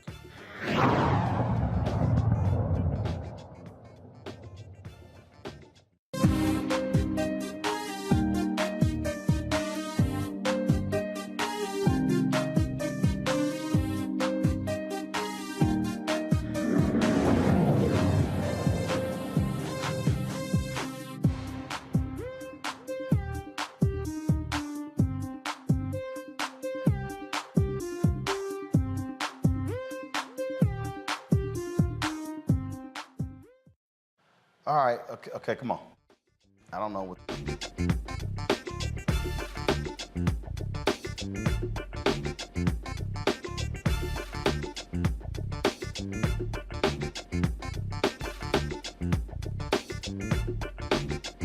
All right, folks, last night we told you about Florida A&M University, some issues that have been taking place with their football team. There were about 26 ineligible players who couldn't play in Saturday's game against the University of North Carolina. Well, the football players released a particular statement laying it out. And so the university then released a statement because the players talked about a fundamental problem they had with being cleared, the process they actually go through to be eligible. And so the players had some damning allegations. The university responded with their own statement. This is what they actually published after the players' letter was released. They said, consistent with FAMU's long-standing commitment to maintaining a culture of compliance and performance with NCAA guidelines, we are justifiably proud of having achieved 13 of our 14 sports programs fully meeting the academic progress rate requirements per the NCAA's November 2021 APR report, in spite of rumors and misinformation to the contrary.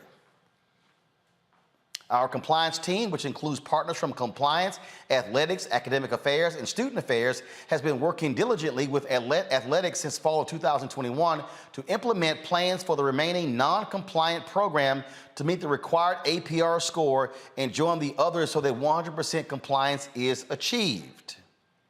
Okay. All right. After the assessments of spring and summer 2022 academic progress, the compliance team exercised its diligence to complete the certification progress on August 11th before the fall sports season began. There are, as always, tight windows, and beginning on August 13th, waivers began to be submitted to NCAA based on feedback from our coaches. The NCAA subsequently issues its decisions on August 24th, 25th, and 26th, 2022. We are confident that our processes are effective and timely. We will continue to monitor our efforts in this regard and to pursue all avenues to provide an excellent student experience to every athlete. FAMU is committed to upholding high standards and high rigorous adherence to NCAA guidelines. That's interesting because the attorney for their star player, the top player in all of FCS, blasted them today. This tweet went out to the public today that laid out problems. This player, who's a star linebacker, he was suspended for 4 games by the NCAA. 4 games by the NCAA, y'all. And so if we can pull the tweet up, please. 4 games, y'all. Now, according to the lawyer says that he has information that the player was misadvised. This is what it says. Noted attorney Tom Mars tells ESPN he has signed documentation that FAMU star Isaiah Land, the best defensive player in the FCS last year, was advised to take the wrong number of courses this summer. That led to his ineligibility and eventual 4-game NCAA suspension. So here you got FAMU saying, oh no, our system is great and wonderful. We're doing everything good. Well, how in the hell is your star player suspended for 4 games? How? It's your star player. You would think out of all the people you want to have cleared, it's your star player.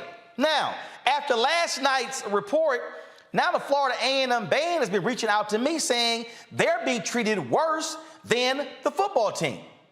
What they've said is they've had problems with members being cleared. I heard from several band members and folks who work with the band who say they have the issue every year. One person said that the upperclassmen have figured the system out, saying they have awful advisors and they are having to teach the freshmen and sophomores what classes to take in order to graduate.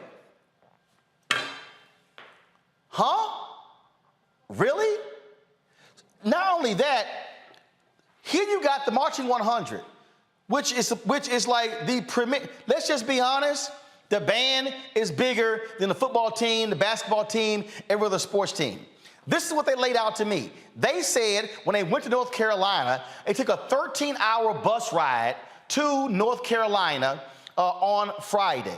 Then they get there, they had 9 a.m. practice on Saturday morning. Then the band went, no, don't show that photo please yet, y'all. That's not the photo I want to see. Hold on, I'm gonna set this whole thing up, okay? Then they had a 9 a.m. practice, okay?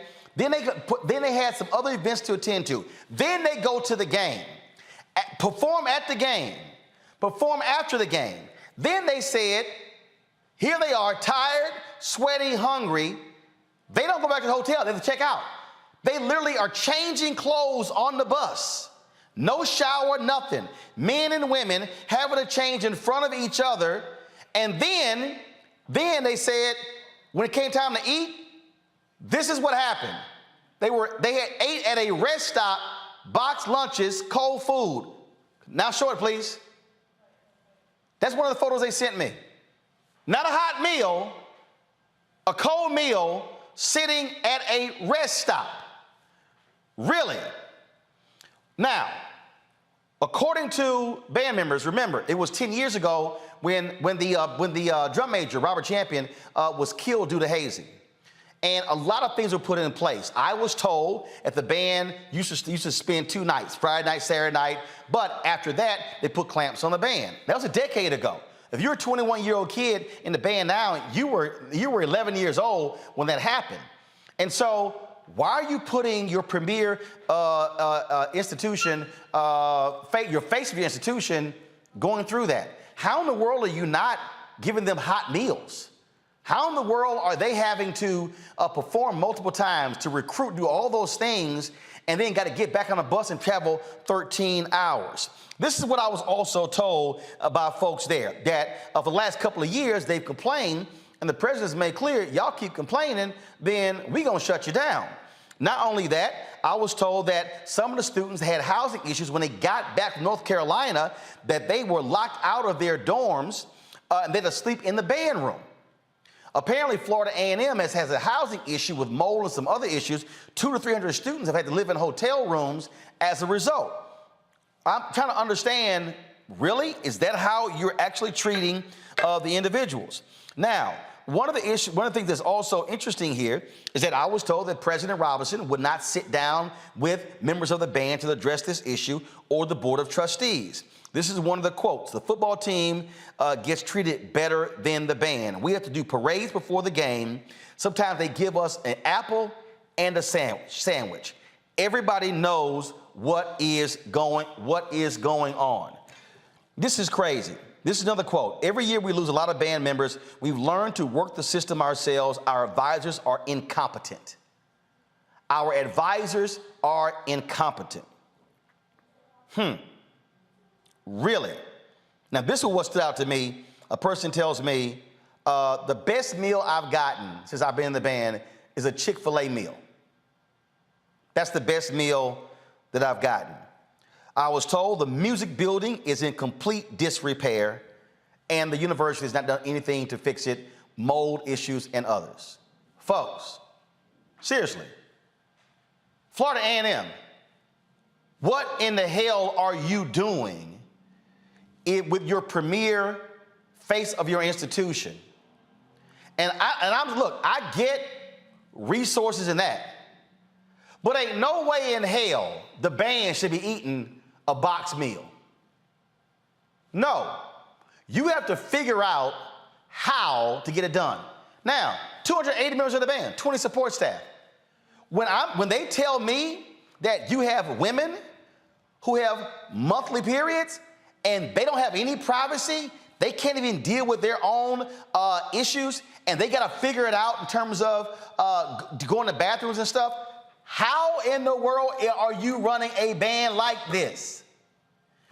President Robinson and your administration, and we've invited them on the show, and they politely declined. We also called the Board of Trustees. They declined. We also called Congresswoman Frederica Wilson and Congressman Al Lawson's office as well. But I'm telling you right now, somebody at Florida A&M needs to step the hell up and answer to what is going on. Are you having these fundamental problems with your football team? Are you having the problems with your band? How in the world is the lawyer for this player saying he has documentation? He was simply given the wrong advice. What the hell kind of counselors do you have where you give your star player the wrong advice? How many people do you have handling giving the advice to the players? One? I was told the band has one person who deals with them when it comes to their classes. One person dealing with 300 people on what classes to take? I'm thoroughly confused. Now, I've already got some people hitting me up saying, oh man, you know, air out dirty laundry. Guess what? If your shit wasn't dirty, it wouldn't be aired. And so what I'm sick and tired of black people acting as if we can't demand more of HBCUs, of black churches, of black organizations, or we would say, oh man, we shouldn't talk about it. No, if you take care of your damn business, we would not be talking about you this way. We'll be talking about the good things that you're doing and what is happening. We have got to stop trying to gloss over bullshit by saying, oh, but look at the great things that we do. No, take care of this. There is no way in the world the Marching 100 should be eating box lunches.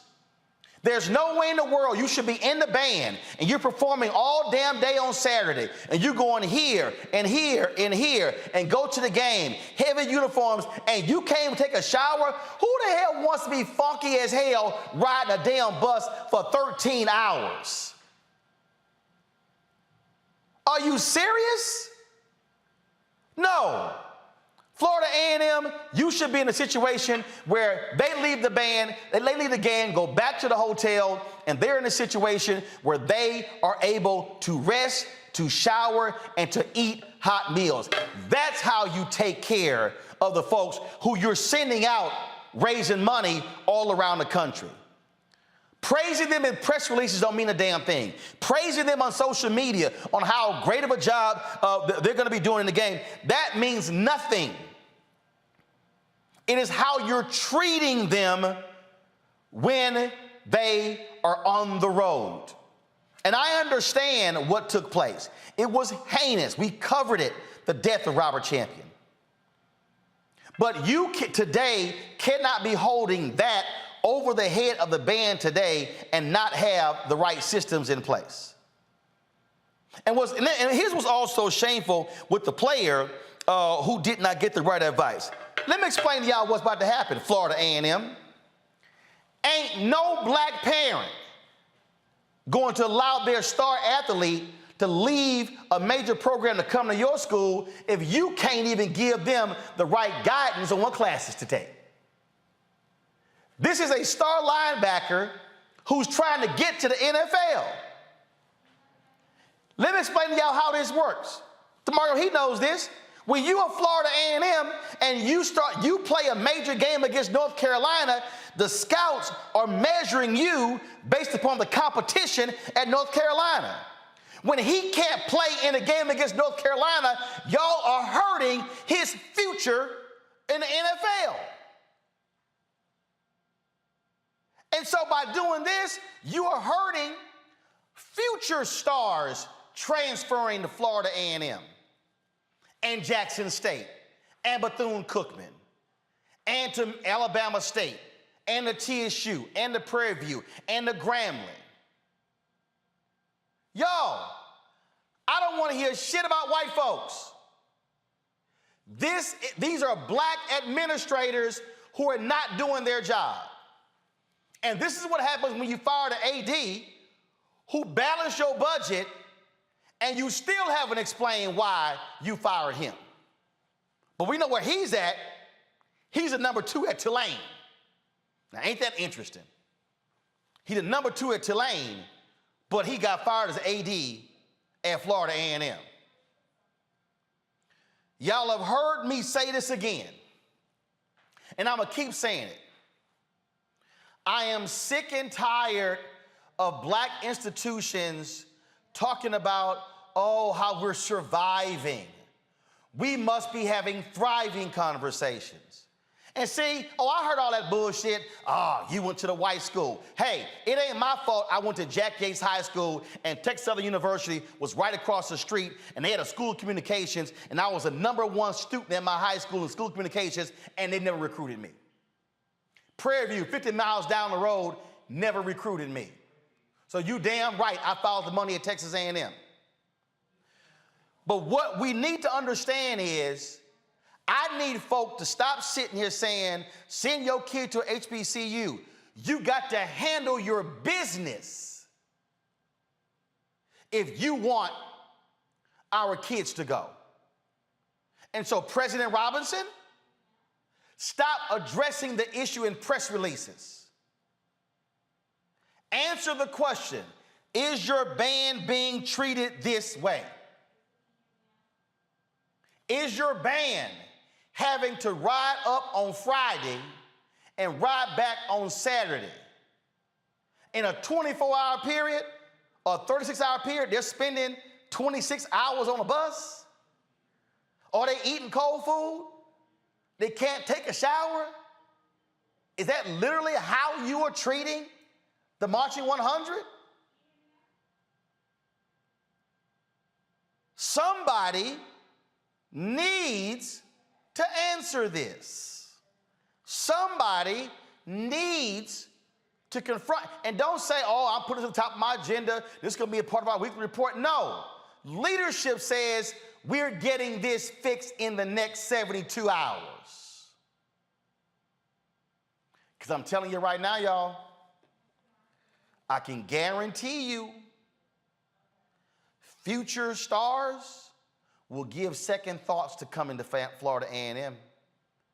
Because if they say, y'all ain't taking care of the players now, why in the hell am I going to go? Why am I going to show up on the campus? This is what happens when you don't take care of your business and it goes public.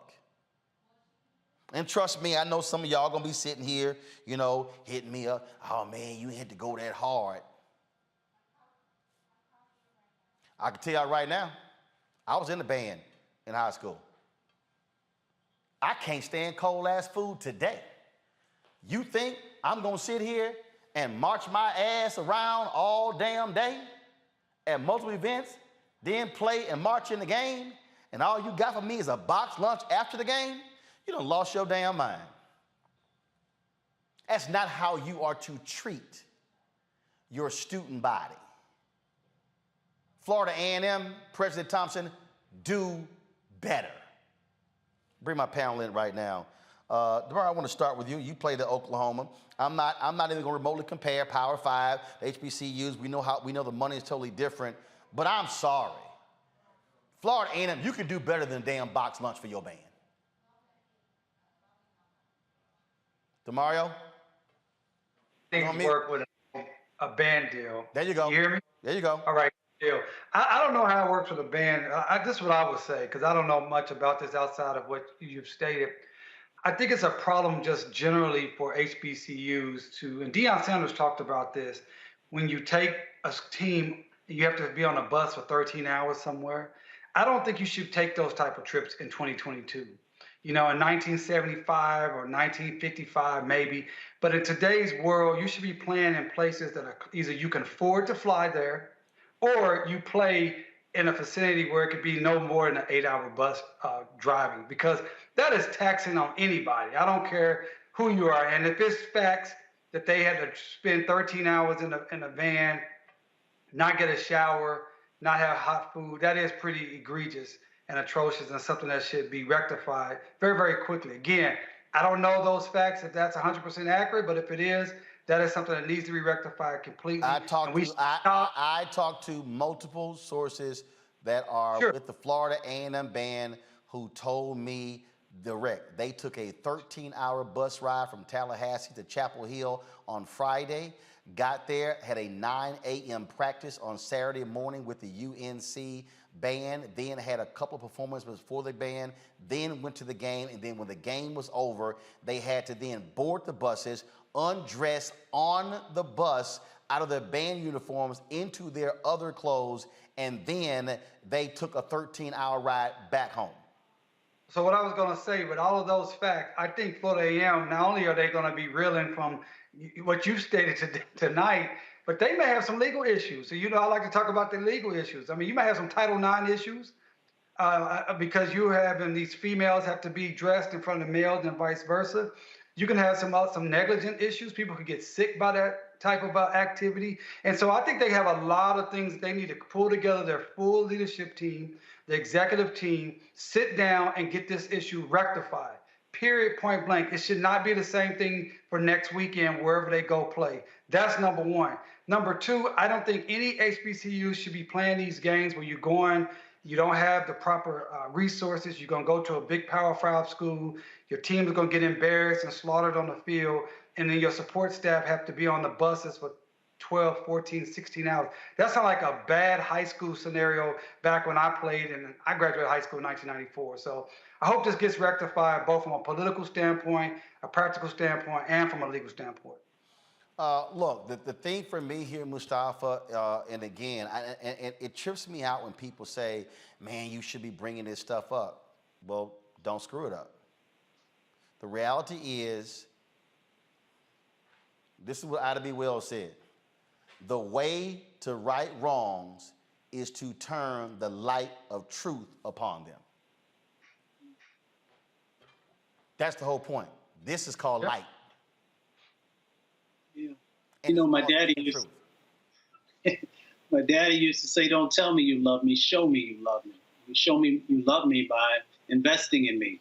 So when we're talking about these student athletes, you know, and the band members, you know, are you willing to put the infrastructure and the systems in place to make sure that I stay in compliance and make sure that I have the classes that I need? Because I am your ambassador. I am the one that many community members engage with and see. So if you love me, then invest in me. You know, invest in also making sure that you see my humanity and that you're willing to make sure that I have the sustenance that's necessary for me to be able to operate on a high level. That's both if I'm an athlete or if I'm in the band. So it sounds like, you know, the FAMU has some significant work that they need to do in making the investments to show that they truly love both the band members and their athletes. And look, you know, this is the video right here. The band put up. This is the video that's on their channel, and you see this. You know, these are the buses they're riding in, and I get it. You know, you're riding those buses. Let me show you at the top of the video. And look, I get it. But the bottom line is this here, man. Look, you are taxing these students. Right. That's the thing that people need to understand. And see, we know. Those of us who've spoken on the campuses of HBCUs, we know how much time they put in. The folks told me in the band, they told me point blank that we have to recruit. We recruit when we go to these places. They send us, they say we might come into a city as a battle of the bands on Friday night. We get to the hotel at 1 o'clock in the morning. We got to be early to be dressed to get to the events. We might have 2 or 3 events in a particular day. Plus the game. And so this is the thing here. And you know, here's a perfect example. You know, this right here was a Pepsi ad. Where the band was in the ad. You know, I dare ask the question: how much was FAMU paid for that ad? Was it fair market value? Okay, I saw the FAMU band in Louis Vuitton fashion show. I wonder how much that multi-billion-dollar company paid for them. This is what I'm saying, and y'all have heard me say this, and I'm gonna say this over and over again, and I'm gonna say it loud and clear. I have seen some awful negotiation deals from HBCUs. Why? Because they have people negotiating the deals who don't know a damn thing about negotiating, who know nothing about sports rights, who know nothing about media rights, and guess what? They getting screwed in these bad deals. And what I'm saying is, if this is supposed to be your premier institution, you take care of your premier institution. That's what you need to do. And so President Robinson, they've told me, they've said you won't meet with them.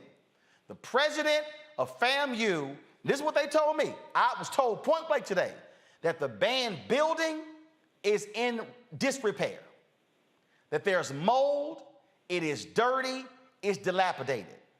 The president of FAMU needs to go meet with the entire band.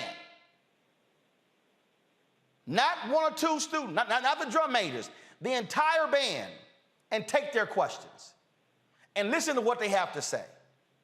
And he should do the exact same thing for the football team. That, Teresa, is leadership. And if you do that, then you don't have the football team dropping a public statement. You don't have football players hiring attorneys, and you don't have band members calling me saying, hey, Roland, can you please get this out? Because they've shut our voices down. You're absolutely right. I mean, you can only get leadership when you see it. And so half the battle is, you know, the president did not, and his staff did not communicate effectively with their students. You know, the students are part of the backbone of, you know, some of these programs. They're the backbone of some of this funding. And so, you know, I don't want to say, you know, some of these, I was a college student myself at a HBCU school, so we don't want to say we're getting pimped out, but half the battle is, you know, we are being used in some way to further our college education. But that doesn't mean that we should have to go through some of the nuances. It's 2022, where they're not getting some of the basics. They're not feeling like they're wanted. Half the battle is these students are going to class full time. Some of them actually have jobs and they're on the field still promoting excellence. So if at the higher level, they're not giving us excellence in the executive and administrative role, then they actually need to rethink what recruitment actually looks like. And they also need to actually have a conversation with these students and say, more is coming and better, especially since there has been millions of dollars given to HBCU. This right here, this action is just unacceptable. And let me say this right here, y'all. On no job, let me say this right here. On no job would you have band starting at 9 a.m. on a Saturday, doing 2 or 3 pregame events, they performing in the band. They essentially working. Let me use that word properly. Working 12 and 14 hours on a Saturday. and then you got to get on the bus to go back home. Nah. So FAMU president, FAMU board of regents, FAMU alumni, what y'all gonna do? And yes, all of you Florida politicians in the state legislature, what y'all gonna do to properly fund Florida A&M properly? That's the question y'all need to answer. And let me be clear, I am not scared to do another segment. I'll do a Florida A&M segment every day until we get answers. That's a promise. And any other HBCU out there, you doing students wrong, guess what? I'm gonna hit you too. Because if I don't accept less than excellent on this show, do you actually think I'm going to accept it in other black institutions? Hail to the no. We'll be back on Roland Martin Unfiltered.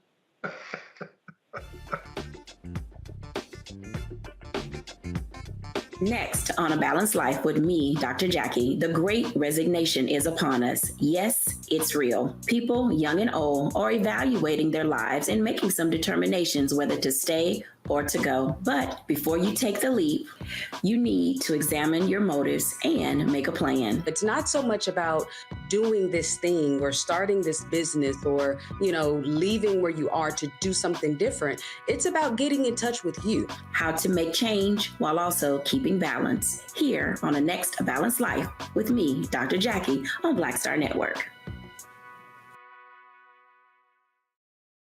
Hatred on the streets, a horrific scene, a white nationalist rally that descended into deadly violence. White people are losing their damn minds. As an angry pro-Trump mob storms the U.S. Capitol, we've seen shooting. We're about to see the rise of what I call white minority resistance.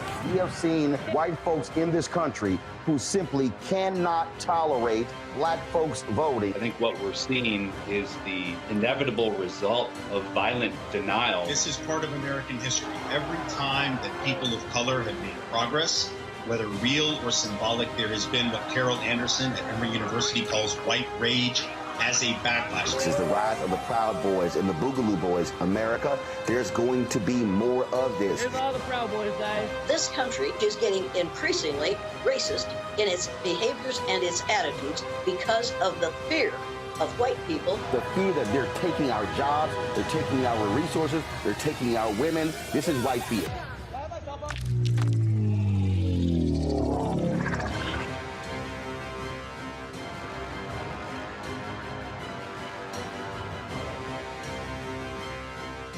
Hi, I'm Vivian Green. Hi, I'm Wendell Pierce, actor and author of The Wind in the Reeds. Hey, yo, Peace World, what's going on? It's the Love King of R&B, Raheem Devon, and you're watching Roland Martin Unfiltered.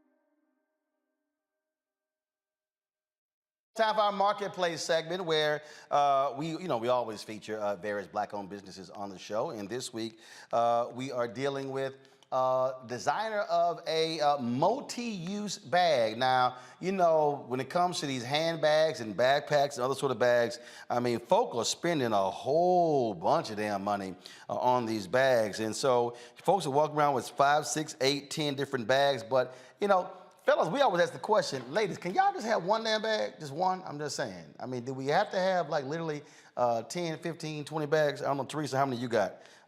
You a handbag queen, Teresa? I am. Yeah, okay, so this segment is just for you right here. And so let's talk about it right here, y'all. So here we go right here. This is the bag by our next guest we want to talk about. This is like a multi-use bag. It's called Minky Blue. The company's Minky Blue, M-I-N-K-E-E Blue. They solve what is called the overload bag syndrome by creating an organizational fashion bag for the ever-changing role of busy women. Okay, joining us right now is Cheryl Mose. She joins us from Philadelphia. Cheryl, you are the owner-creator of this? I certainly am. And let's add in inventor. I have 2 patents on that bag. All right, so how'd you arrive at this here? Were you tired of spending crazy amount of money on all them damn bags like Teresa? All the bags, and I always was carrying 2 or 3 bags, my lunch, my shoes in a plastic grocery bag, all kinds of bags. And I just wanted one bag where I could organize and separate my change of clothes, my shoes, my laptop, and my purse essentials in one bag. And so that's how I came up with Minky Blue. Okay, all right. So as I look at this bag right here, so I'm looking back here. You got like a zipper portion that's back here for you to place some stuff in. Then we got, you know, the front here. You can slide some stuff underneath here, and then we open it up. We got another compartment that's in here. And then, all right, okay, so what? We got a clothes bag, a shoe bag in here? What we got? No, it looks like somebody didn't take the duster bag. I'm just making sure. Okay, so then we go on the inside, and so then we got all these other little compartments in here, and so yeah, this is like combination overnight bag and a purse. Absolutely. It's a great travel bag, a great work bag, and a weekend bag. So that little bag in the back that you pulled out is a lunch bag. It's insulated, so you can carry your lunch, your shoes, your toiletries. And then on the top of the bag, you can carry your laptop and purse essentials. Okay, And but it has a zipper right in the middle of the bag, so you can convert the bag and change it from a 2-compartment bag to just a full open tote bag. all right, so when you said your lunch compartment, come back to me. So this, I unzip the back right here, and Yeah, so there's the lunch bag right there. all right, so this is the Got lunch. it. This is the lunch bag right here. Okay. Yep. And then you can carry when you're not carrying the lunch bag, you can put your shoes back there. Okay, especially these folks when they be going to Essence, especially some flats. All right, so here's the question here. But is the bag really only for women? Actually, the bag you have is for women, but I do have a gender-neutral bag, a men's bag as well. Okay, all right then. And so when did you start this? I launched in 2014, so I've been doing it for a while, and we sell all around the world, and I'm really excited to say that I'm launching in Macy's the end of October. So I'm really excited about it. How many units have you moved? We've moved about 8,000, 10,000 units. Got it. And so you're launching in Macy's in October. All right, I mean that's pretty cool. Now the construction of the bag, where are the bags made, and what's the materials? Is it the top leather, and then what's this bottom material? It's actually a vegan leather, and they are made overseas. I also have bags that are nylon and a canvas type material, so a mix of materials. Okay. All right. Let's see here. Questions, Teresa, you first. Just to solve your overload bag syndrome. Well, honestly, I think this is a bag for entrepreneurs. So thank you so much for making a bag that fits me. I know when I go on TSA, they're probably going to have additional compartments to check, but I can't wait to order. So one of my questions for you is, what was, obviously, day to day, and I'm just going to say women first, we were just doing a lot. So what made you in 2014 say, this is the bag, that I'm going to create? Yeah, it was really about, I was taking the train in the city. I had my shoes in a plastic grocery bag, and I put that bag inside of my tote. I had a piece of fruit at the bottom of my bag. I had my laptop in that bag, so everything was just mixed up. And I'm looking around on the train, and I see other women carrying 2 or 3 bags, and I came up with this idea because I was like, I just wanted one bag where I could organize and separate everything in the bag and not struggle with 2 or 3 bags. And what's your website? It's minkyblue.com, MINKEE Blue. Thank you. Thank All you. right, let's see here. Mustafa. Yeah, well, congratulations on all the success you've had. I'm curious because I always believe to lock stuff in, and you talked a little bit about getting the patents. I believe you said 2 patents. Could you talk a little bit about the journey with that and how that helps to protect your intellectual capital as well? Excuse me. Yeah, I I knew when I started this business, because the handbag industry is saturated, I wanted it to be different. And so I have a divider right in the middle of the bag that unzips to allow you to convert the bag from one compartment to two. All right, then. So that's the patent. All right, cool. DeMario, what you got? Yeah, I'm same thing Mustafa was talking about. Very interested in the IP patent. And what's your background? And did you invent this yourself? Because you told Roland, "Hey, I'm an inventor too." So did you invent this yourself? Yeah, I did. I invented it. I have a degree in engineering, so it was all about problem solving, the structure of the bag, and yeah, I invented the bag. That's what's up. I just really, I like the way you check Roland too. So I'm a big fan of yours. First of all, she didn't check me, but you used to getting checked, so you know what getting checked feel like. Don't start. Don't start. Hey, I don't know. Hey man, you didn't give it all the smoke to FAMU. Let's talk about Mickey Blue, man. Don't start. Don't start. Calm down, man. Where did the name come from? I'll go in any day on an Omega. Any day. I'm talking to the inventor here. Any Where's day. the name come from? Any day. What is the origin of Mickey Blue? The name? Yes. So I used to run a nonprofit organization where I raised money to help low-income single moms pay for childcare. And when I first started, I designed diaper bags. And I wanted the name Pinky Blue, but the domain was taken. So really, I literally went through the alphabets. I said, Linky Blue, no. Kinky Blue, and I was like, nah, that's a whole nother business. That's a whole different. Yeah, DeMario, he wouldn't mind that business. Look at him. He was like, damn, look at him. You can tell right there. He was like, oh, you should have went with that name. No, you'd have had a whole different set of problems, I think. Yeah. And I just landed on Minky Blue. That's how I came up with the name. Oh, man. Really nice to meet you. Very impressed. Thank you. You too. Thank you so much for having me on. I appreciate it. All right. Again, folks, the website is minkeeblue.com, MINKEEBLUE.com. These are the social media platforms, Instagram, Facebook, and Twitter as well. And so, Cheryl, we appreciate it. Good luck with launching in Macy's in October. Thank you so much. Thank you. All right, folks, that is it for us. Teresa, Mustafa, and Omega Man, we appreciate that. My alpha man, Mustafa, you come on, you always gonna be bookended by real fraternity people, DeMario. That's what happens. So glad to have y'all on the show. Thanks a bunch. Don't forget, folks, download the Black Star Network app, available on all platforms: Apple phone, Android phone, Apple TV, Android TV, Roku, Amazon Fire TV, Xbox One, Samsung Smart TV.